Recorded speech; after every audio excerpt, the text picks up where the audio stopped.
Kalau dipikir-pikir lagi, syekh-syekh Wahabi, ustadz-ustadz Wahabi, tokoh-tokoh Wahabi itu kasihan sekali.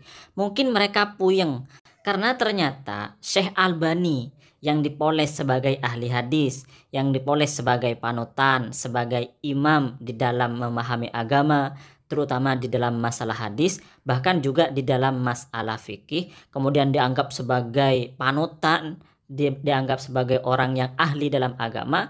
Ternyata oleh Wahabi lainnya yaitu Syekh bin Baz itu dikatakan dan dijelaskan kepada para umat, kepada para masyarakat bahwa Syekh Albani itu nggak punya guru. Siapa yang bilang bahwa Syekh Albani itu tidak memiliki guru tetapi hanya baca-baca kitab saja, baca-baca di perpustakaan lalu menulis? Siapa yang bilang begitu? Yang bilang adalah Syekh bin Baz, salah satu mufti atau Syekh Wahabi yang ada di Arab Saudi. Lalu apakah kita Ahlus Sunnah wal Jamaah benci kepada Syekh Albani? Oh tidak, kami tidak pernah diajari untuk membenci personal. Kami hanya ingin membongkar betapa Syekh Albani itu belum layak untuk dikatakan sebagai ahli hadis, yang kemudian pendapat-pendapatnya, hasil penelitiannya oleh kalian dianggap sebagai satu-satunya kebenaran dan kemudian digunakan oleh kalian untuk menyerang amaliyah kami, digunakan oleh kalian untuk membid'ahkan bahkan mensyirikkan apa yang kami lakukan. Ternyata panutan Wahabi, Syekh Wahabi yang di-branding sebagai ahli hadis belum layak menurut kami untuk dianggap sebagai ahli hadis atau dianggap sebagai mufti yang kemudian digunakan untuk menyalahkan ulama-ulama terdahulu, ulama-ulama ahli hadis terdahulu seperti Imam Tirmidzi, Imam Abi Daud, Sahih Ibnu Hibban. Artinya begini, jika misalnya fatwa Syekh Albani atau hasil penelitian Syekh Albani mengenai sebuah hadis antara sahih atau hasan atau dhaif kemudian bertentangan dengan ulama-ulama terdahulu, ahli hadis terdahulu, maka kami Ahlus Sunnah wal Jamaah lebih memilih pendapat ahli hadis terdahulu daripada Syekh Albani atau daripada hasil penelitian atau kitab-kitab Syekh Albani. Apalagi hasil penelitian dari Syekh Albani ini ada yang kontradiktif, tidak hanya satu dua tetapi banyak. Satu hadis dikatakan hasan, dikatakan sahih, tetapi ternyata hadis yang sama di kitab yang lain itu dikatakan dhaif. Nah, ini kan kontradiktif namanya. Lebih jelasnya sebagaimana berikut.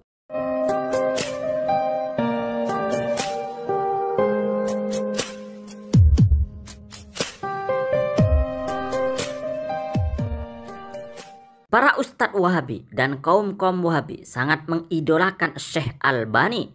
Kata mereka, Syekh Albani adalah ahli hadis sehingga apapun pendapatnya tentang hadis akan diterima dan diikuti. Bahkan walaupun bertentangan dengan ulama-ulama hadis Ahlus Sunnah wal Jamaah, mereka akan mengambil hadis yang disahihkan atau yang didhaifkan oleh Syekh Albani. Para ustadz Wahabi dan kaum-kaum Wahabi menjadikan Syekh Albani sebagai imam, sebagai panutan di dalam berislam dan di dalam beragama. Sehingga jika ada pendapat yang tidak sama dengan pendapat Syekh Albani, maka bisa saja kaum Wahabi mengatakannya sebagai pendapat yang sesat atau menyesatkan. Para kaum Wahabi memang sangat mengidolakan Syekh Albani. Kata mereka Syekh Albani itu orang alim, ahli hadis dan memiliki sanad keilmuan serta memiliki cukup guru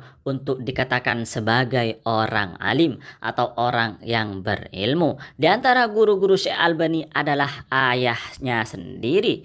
Memang benar bahwa ayah dari Syekh Albani yaitu Syekh Nuh memang seorang ulama besar dan terkenal di kota Damaskus. Tapi harus diingat, ayahnya itu adalah ulama Ahlus Sunnah wal Jamaah pengikut madhab Hanafi dengan teologi Maturidi. Sementara Albani penganut manhaj Wahabi yang artinya secara silsilah keilmuan dia telah terputus dari transmisi fikrah ayahnya. Lagi pula, andai Albani itu memang benar-benar berguru kepada ayahnya, lantas mengapa Albani yang bukan seorang mujtahid tidak mengikuti ajaran ayahnya yang merupakan penganut madhab Hanafi Maturidi? Malahan Syekh Albani repot-repot membuat manhaj sendiri, manhaj dengan metodologi otodidak, yang sampai sekarang jejak otodidaknya diikuti oleh para pemujanya yang terlampau hulu, yaitu kaum-kaum Wahabi seperti kaum Wahabi yang ada di Indonesia. Apakah statement ini mengada-ada? Oh tidak, statement ini berasal dari pengakuan ulama ahlus sunnah wal jamaah seperti Syekh Abdullah bin Siddiq al-Ghumari, Syekh Habibur Rahman al-A'zami, Syekh Yasin bin Isa al-Fadani, juga ulama-ulama selain mereka. Bahkan Syekh bin Baz, yaitu mufti Wahabi di Arab Saudi, pun tidak dapat menolak dan tidak bisa memungkiri bahwa Syekh Albani memang tidak memiliki guru di dalam ilmu hadis dan di dalam ilmu fikih. Pengakuan Syekh bin Baz ini terekam saat beliau dimintai pendapat perihal qaul Syekh Albani yang tidak mewajibkan zakat perdagangan, dan diabadikan secara tertulis oleh Syekh Abdullah bin Mani Ar-Ruki, yaitu murid Syekh bin Baz. Pada suatu ketika Syekh bin Baz ditanya, wasu'ila an kalamil Albani fi zakatil arud wa annahu la yara al-wujub. Syekh bin Baz, mufti Wahabi Arab Saudi, pernah ditanya tentang pandangan Syekh Albani yang mengatakan bahwa zakat perdagangan itu tidak wajib. Faqalah, maka Syekh bin Baz mengatakan, yang bagi ayyuklam anna Syekh Nasir muhaddits, seyogyanya perlu diketahui bahwa Syekh Nasiruddin Al-Albani itu adalah peneliti hadis.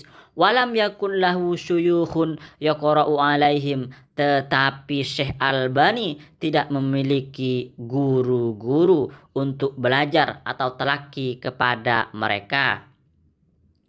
Innama yaqra'u minal, dia hanya rajin membaca buku sendiri. Wa zakatul arud haka ba'dhum al-ijma' ala wujubiha, sedangkan kewajiban zakat perdagangan itu telah dinyatakan oleh sebagian ulama sebagai ijma'.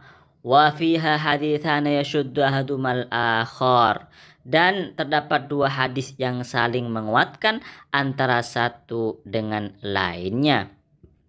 Di sini sudah jelas dan sangat mentereng bagi kita bahwa Syekh Wahabi yang bernama Syekh Albani itu memang miskin guru, memang tidak memiliki guru sebagaimana pengakuan Syekh bin Baz yang juga ulama Wahabi. Dari sini, apakah kaum-kaum Wahabi masih mau mengelak bahwa Syekh Albani adalah imam, bahwa Syekh Albani adalah ahli hadis? Apakah pantas jika seorang ahli hadis tetapi tidak memiliki banyak guru, sedangkan ulama-ulama hadis yang terdahulu seperti Al-Imam Bukhari dan lain sebagainya, gurunya tidak hanya 10, bahkan sampai ratusan sampai ribuan.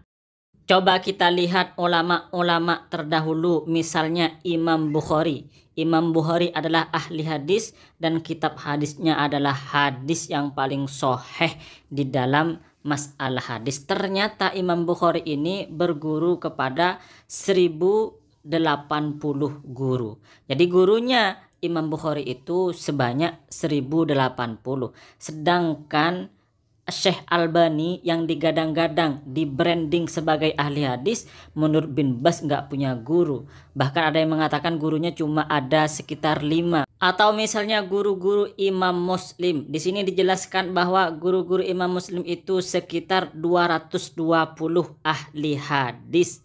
Atau misalnya Imam Ibnu Hibban, beliau ini juga ahli hadis. Ternyata guru Imam Ibnu Hibban itu yang memiliki kitab yang bernama Shahih Ibnu Hibban, guru Al-Imam Ibnu Hibban itu ternyata mendekati 2000 guru ahli hadis. Nah, itulah. Jadi ulama-ulama ahli hadis yang kemudian mendapat gelar ahli hadis itu memiliki banyak guru dari ratusan sampai ribuan. Bukan hanya baca kitab di perpustakaan, tidak belajar kepada guru, tidak telaki kepada guru, maka di situ kalau dianggap sebagai ahli hadis, maka itu masih perlu banyak pertanyaan, masih dipertanyakan. Karena yang namanya ahli hadis itu, sebagaimana ahli hadis terdahulu adalah ulama-ulama yang memang talaki, memiliki guru, bertemu dengan guru, sehingga mereka benar-benar memiliki sanad atau mata rantai di dalam keilmuan, sehingga di dalam masalah ilmu, masalah pemahaman agama, pemahaman Islam itu tidak melenceng dari apa yang diajarkan oleh Rasulullah Shallallahu Alaihi Wasallam. Baik teman-teman, kami admin Najat Naji mengucapkan terima kasih banyak atas supportnya. Wassalamualaikum warahmatullahi wabarakatuh.